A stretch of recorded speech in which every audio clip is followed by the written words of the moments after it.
Hi Rahul. Hi, Mana. So, hi everyone who's watching. Welcome to our third episode of Gathering Genie. I'm a facilitator. I love holding spaces for conversations that matter. And I'm thinking about gatherings all the time, whether they're in personal, community, or professional spaces. And so, Gathering Genie is a little initiative to capture stories of magical gatherings. And I'm blessed with a lot of people in my network who do amazing stuff. And today we have Rahul with us who works at a group called X10X, and he's going to share with us a story of some of the magical gatherings he has done in his professional career. So, welcome, Rahul. Thank you for joining us. Thanks, Mana. Pleasure to be here. Happy to do this chat. Okay, so everyone, I'm going to start with ringing of the bells. So, both of us, and of course, you are also invited to just come into the space and prepare yourself for this uh, conversation.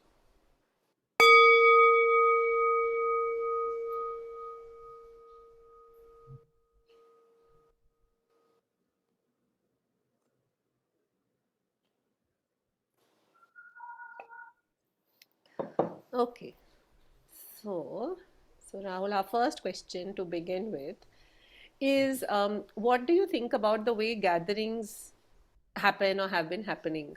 And you can, of course, relate it to the specific type of gathering that you may be wanting to talk about. So, in that kind of gathering, what do you notice happens usually? I'm specifically thinking about our team gatherings, and there was a gathering which I'm specifically alluding to. So I Hmm. used to run. Previously, I used to be part of this company called Design Cafe. Hmm. And, we used to have a team meeting together every Thursday. It was a ritual where all of us would come together. Hmm. And started this pre-COVID, so Hmm. the dynamics of the gathering changed quite a bit. Yeah. Once COVID came, Hmm. it sort of threw a lot of those dynamics off track. Hmm. I think we managed to. It was also a blessing in disguise. I feel in a way, uh, because it got a lot of other people who are part of other cities to be a lot much more present in the conversation. Hmm. So I think it made us more empathetic towards those folks who could not join in person. Uh, Hmm.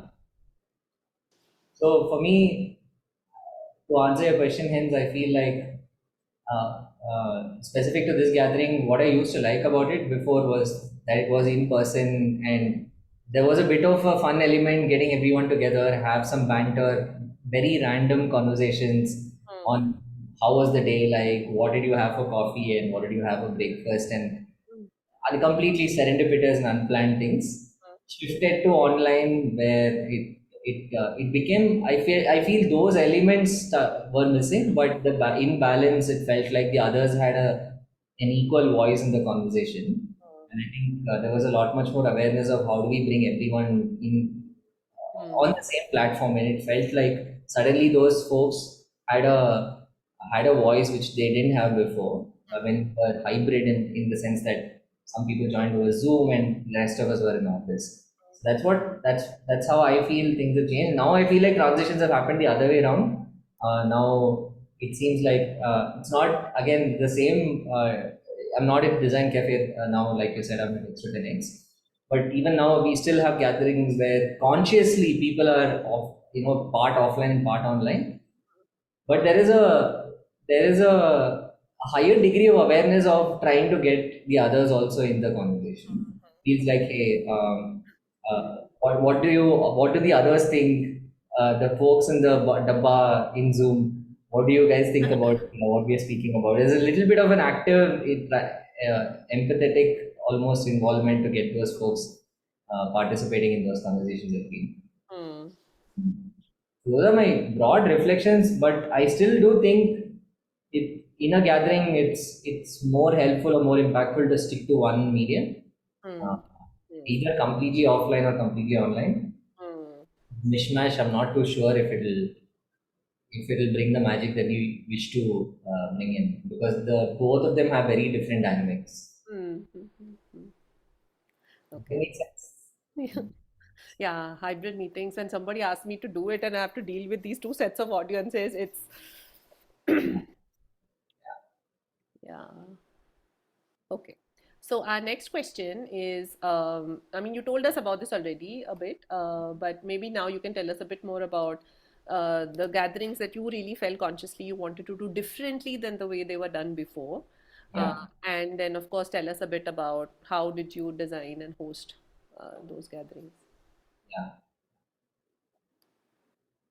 Uh, so we used to have a team meeting, Mana, and the objective initially when we started off with the team meeting was for us to just get together and understand where we are and so on and so forth. Mm, I remember at Design Cafe early days when I joined, we didn't have a forum for the teams to come together. The intention with which we started the forum was actually based on a suggestion made by one of the team members. mm, She pointed out that it feels like we are not connected and it's very tough. We don't know what right. everyone is up to. Mm, mm, And, let's just catch up with just that agenda, mm, just to get to know each other better. That's how randomly we started, mm, and over a period of time, it shaped into multiple things. mm. So initially, I remember at the beginning that we came together to first develop a sense of connection with all of us, Okay. and that was online plus offline. Mm, Uh, and what I felt we did well in those gatherings were this was early days in our team. We, mm, bunch of us were new, and I was taking over a team which was also part of it which was well settled. So we thought we'll first explore what kind of team we want to be. That's the sort of uh, mm, goal we set out with. So for a good almost 4 5 weeks, we would just come back and say, we would make statements such as, what kind of team will we be proud to be part of? So mm. we would just go around the table and then make statements, and everyone would come up with one statement each, and so on and so forth. And the others would also reflect, chime in, and say, "Hey, is this making sense? I agree. No, this is not possible," and those sort of healthy things happen. And I think at the end of about 3 or 4 weeks, it also so happened that new people are joining in at that point. Ah, We're okay. growing. So new people coming in and the dynamic, they were also getting a sense of what is this new thing that was nicely shaping up in the meeting. As a nice outcome, we felt really connected because it then felt like we had a set of, I remember, I think about 50 statements Wow. we Hmm. all voted for, Hmm. saying, hey, am I okay with this, not okay with this? And we said these are our 50 statements. And Hmm. then we culled it down into another, similar statements we bucketed together, which coincidentally became the value system of the organization. So, Wow. uh, although of course we debated it out a lot with the founder, but that was the starting point really, right? And Hmm. we could hold each other accountable every week to say, hey, are we in line with this, not in line with this, are we becoming the team we want to be? Because there was also a sense of aspiration, Mana, in that conversation. There was a feeling that, hey, maybe we can be far better than where we are, but Hmm. for us to get there we have to have a common understanding of who we would like to be, and Hmm. that's how this meeting sort of became that. So that was one. I mean, I particularly loved that transition because it really helped us develop a sense of connect with the company, within each other first. Right? We said we have to be a unit before we believe that we can do anything in the organization. So I think that was something that this gathering helped us transition into.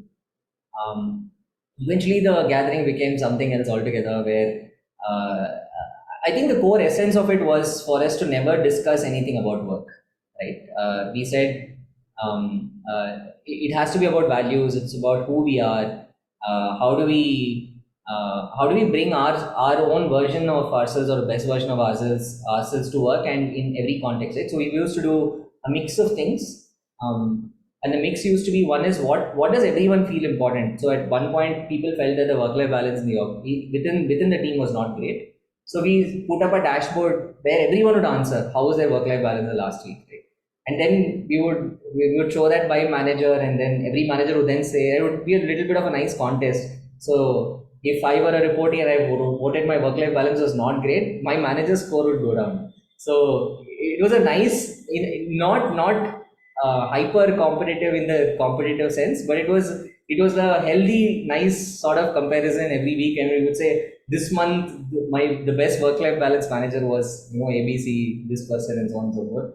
So anything that we felt was important for us as a team, we would continue to almost if possible metricize and then bring it into the forum.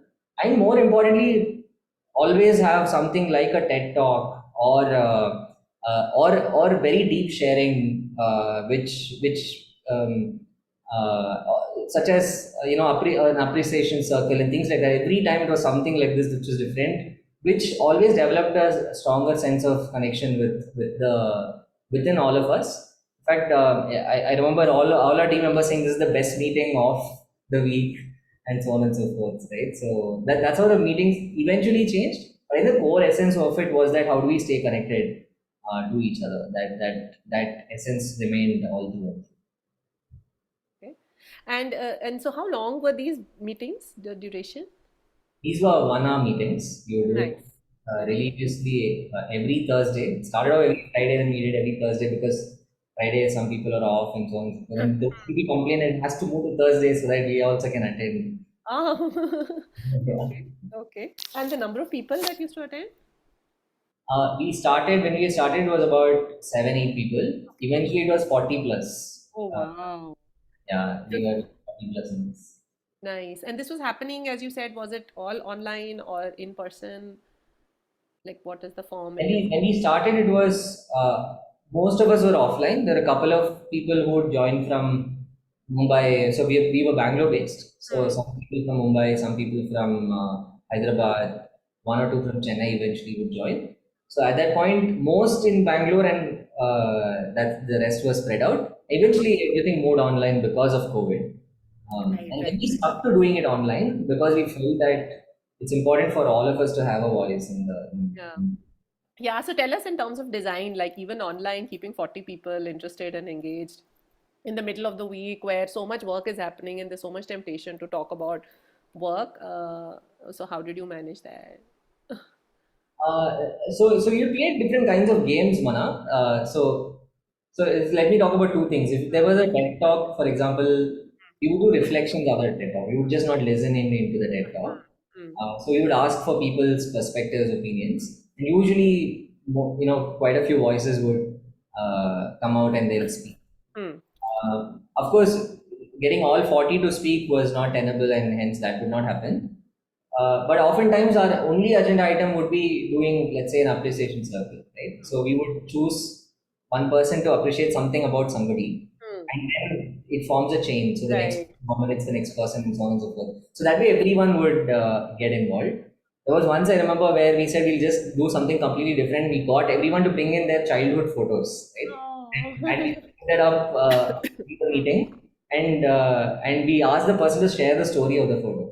So these are things that people they want to share. In fact, when we couldn't finish all 40, people said we should continue this next week and the week after. So everyone said, I want to tell my story, right? So that's how it changed the dynamics of participation. Nice, nice. So what were these meetings used to be called?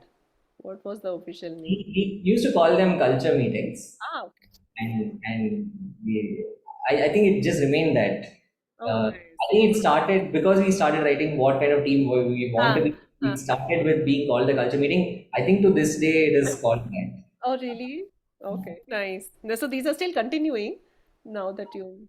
Yeah, not in the same frequency, but I think the team makes it a point to have it at least once in 2 weeks.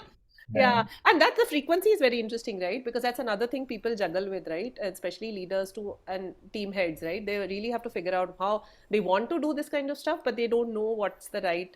Is it, too frequent or too spread out? So why once a week, according to you? It's good.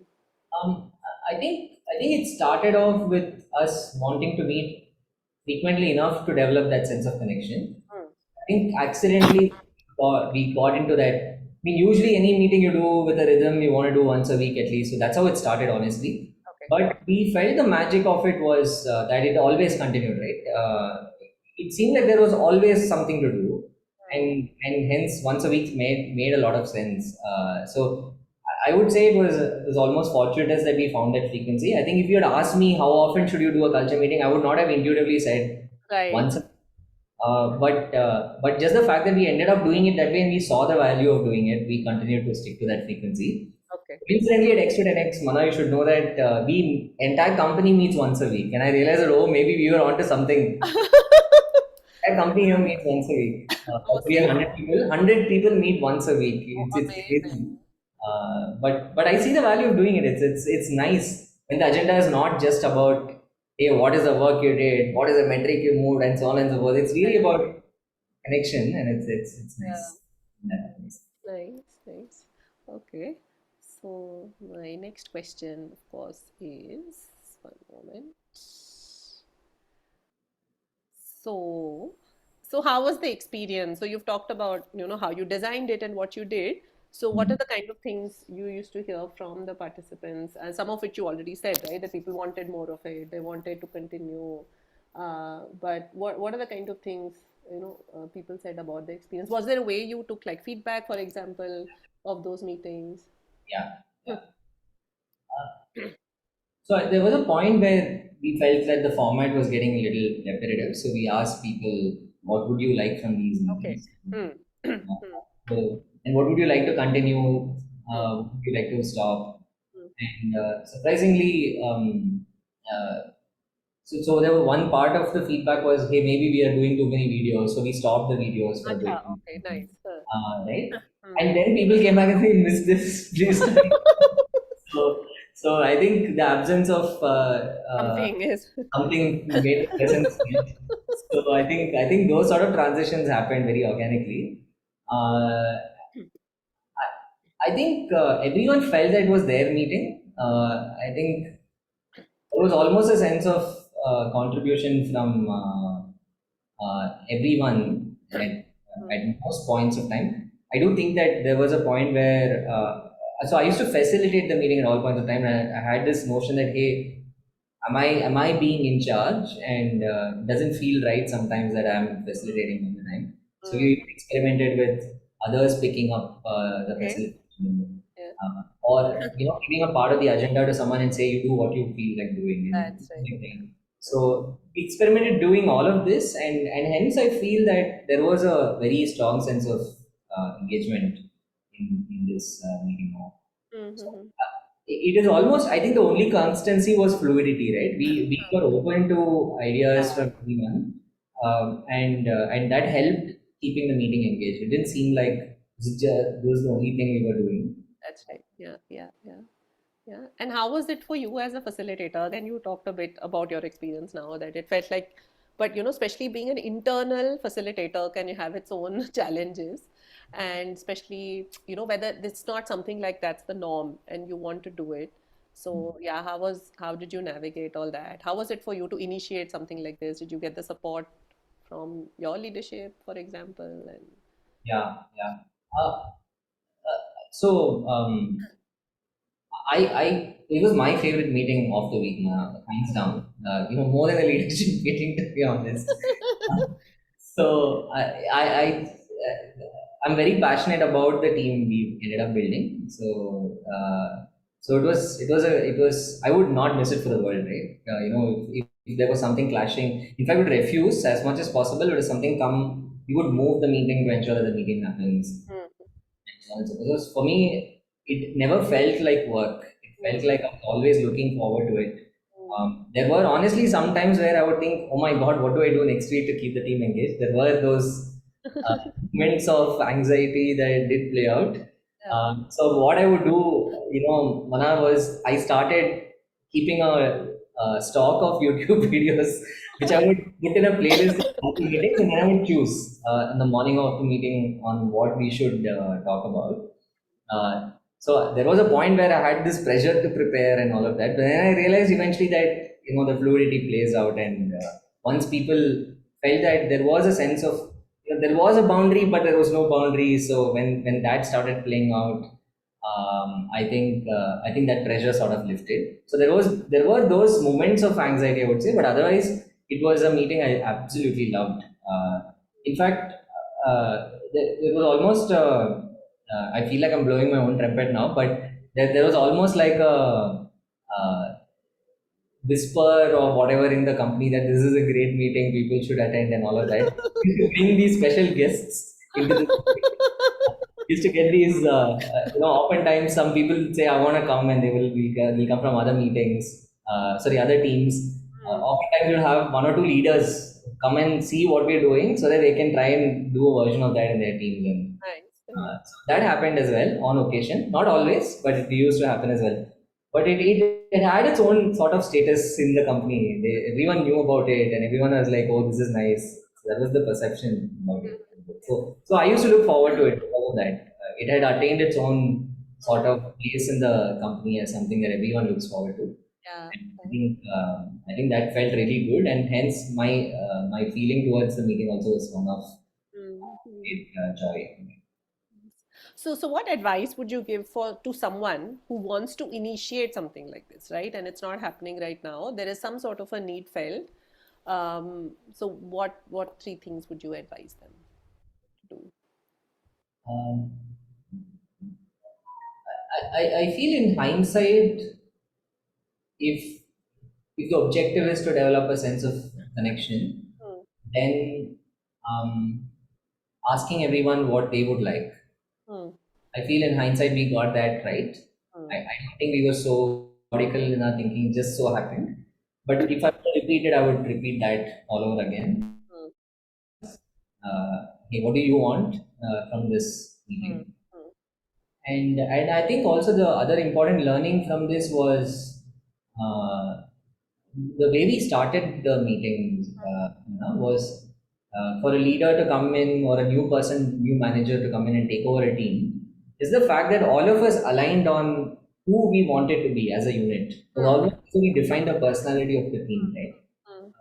That I feel is something I would advise any new person taking over a new team to repeat Hmm. because that builds trust. I feel that was a big change point. Hmm. Um, so to give you some history, there was so I when I joined Design Cafe and I asked one of the people in the team, hey, what is our perception of the team? It was just the second or third day.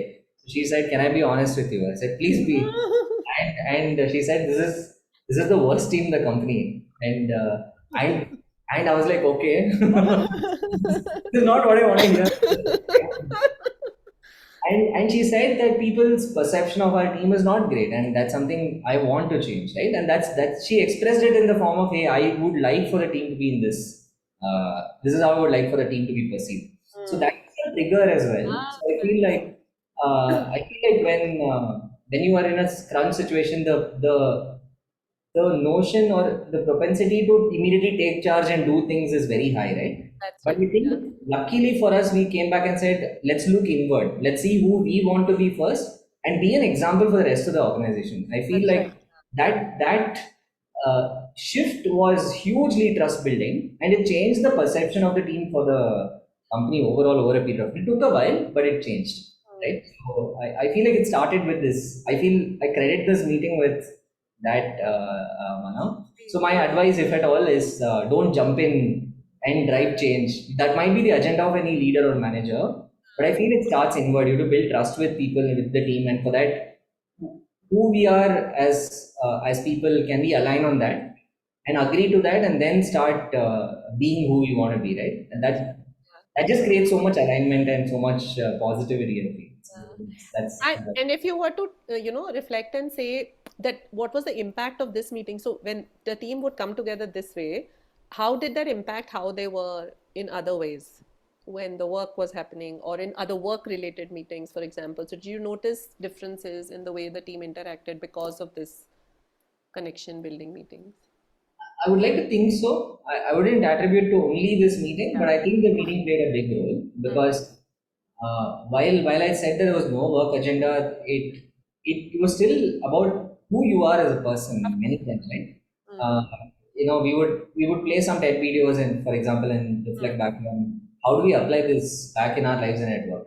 And mm, there will be examples. There will be agreements, disagreements, that's fine, but I think it seeped in. There was almost like a osmosis of sorts that happened mm, because of those reflections in those conversations. So it right. was, I think it helped in transitioning, because I also think, I mean, evidence is in a lot of people coming back and saying that uh, I feel we managed to shape the culture of the team really well, and that, I mean, ultimately, the team is in charge of shaping the culture of the organization as well, right? So I think how they brought themselves into spaces, how they started speaking in conversations, etc., etc.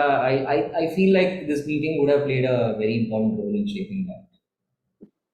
Nice. No So, metric-based evidence, just feeling, but yes, I think it yeah. happens. Yeah. Okay. So, what according to you, now if you reflect on this question, what according to you brings magic in team gatherings?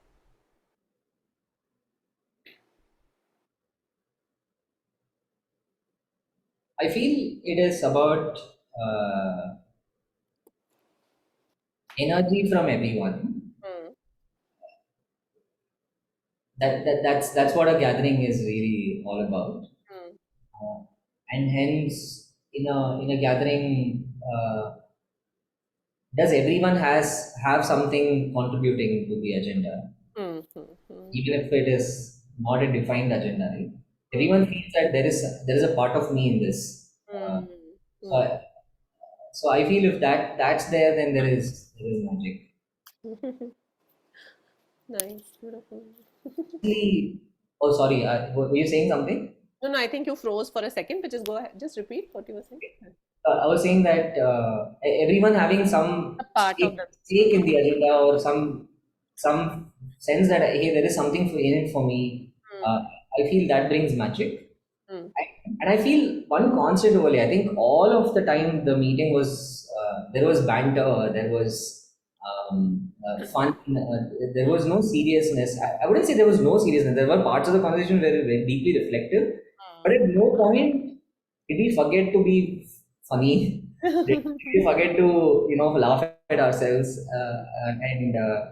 and poke fun at each other? We made that the normal, right? Like if someone would come late, it was let's say a serious offense, right? But you would get that person to do something which no one else wanted to do. It sounds childish, but Yeah. those sort of things, even I think even the transgressions of boundaries were seen as an opportunity to have fun, right? So humor was always there, and I feel that that was a huge magic thing. Hmm. So I feel like humor is like a highly understated superpower.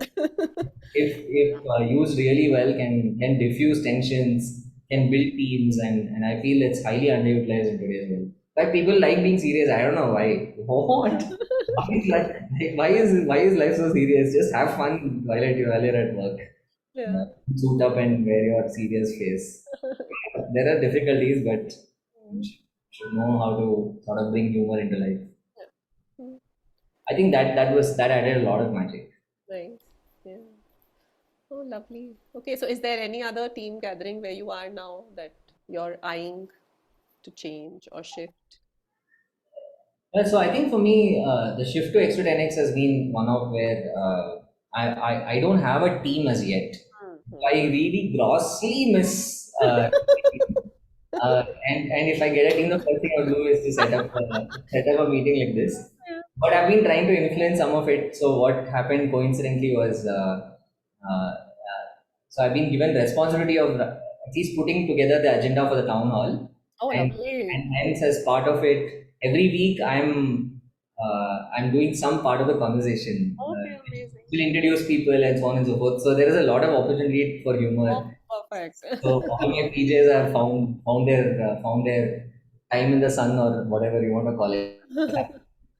So a little bit of that's playing out, and I think we also have an internal team meeting where we've done a few things. We've done this story, build a story where one person listens to the other, and so we keep experimenting doing those sort of things. So I still find pockets where I do it, and also of course outside of that there is a little bit of facilitation also that I do formally as uh, manager development and leadership programs.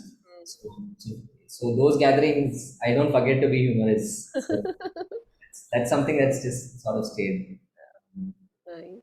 Amazing. Thank you, Rahul. I think you've given a lot of hope to a lot of people who feel that, oh, is it even possible to do stuff like this on a consistent basis, right? Because that's the biggest thing. People start it off, or it starts off with a retreat, or one day here, one meeting there, but just to sustain it and keep it going is often a challenge that people sit with. So I'm really hoping that people will find a I, lot of inspiration from I, your I have story. found of it, Mana, by the way. We Since every time we met, we would get those scores Huh? of what we stood against, Huh?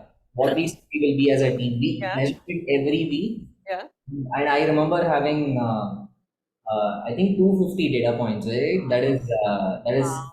uh, no, not 250, 150 data points, which is almost every week for 3 years. Wow. So that's how consistent we were with That's that. amazing. Yeah, I think that's the biggest magic for me, right? I mean, the fact that you were able to pull it through consistently for this long from a team that was 7, 8 to 40 plus, and in a way that made it in a way that everyone else also felt like they wanted to come and be part of it, and that it influenced the values of the organization. So I feel there is so much scope, and that gives me that hope, right? That you can change things one gathering at a time. And so do keep finding those pockets, Rahul, and inspiring us. And hopefully, I'll come back for another episode with you soon about your experiences here.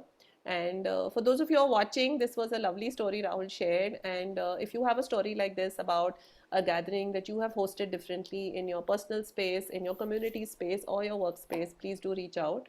We'd love to capture your story. And yeah, I'm going to ring the bells once again to close.